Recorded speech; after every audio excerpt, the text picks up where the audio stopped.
Interdiction de fabrication, d'importation et d'usage des sachets plastiques en RDC, signé en décembre par le Premier ministre, suscite des réactions. Andy Miyaki, environnementaliste, a livré son point de vue par rapport à ce sujet. Les deux micros de Tete Senga et Marcel Witt.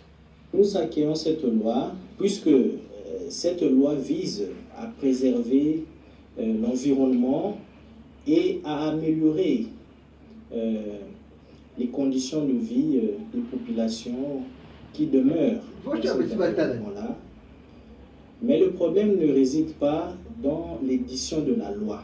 On peut certes éditer autant de lois que l'on veut, mais le problème réside plutôt dans les mécanismes d'application de cette loi.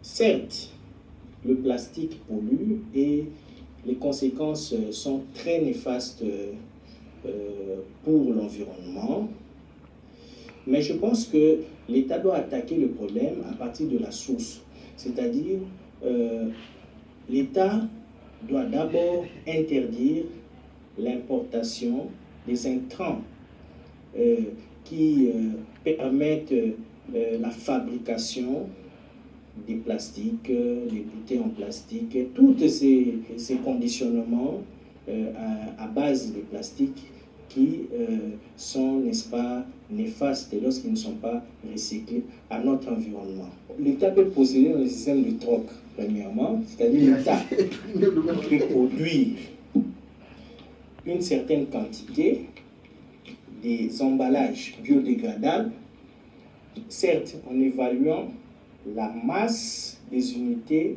de sachets plastiques sur le marché et produire ces emballages de substitution pour demander aux opérateurs économiques de les échanger.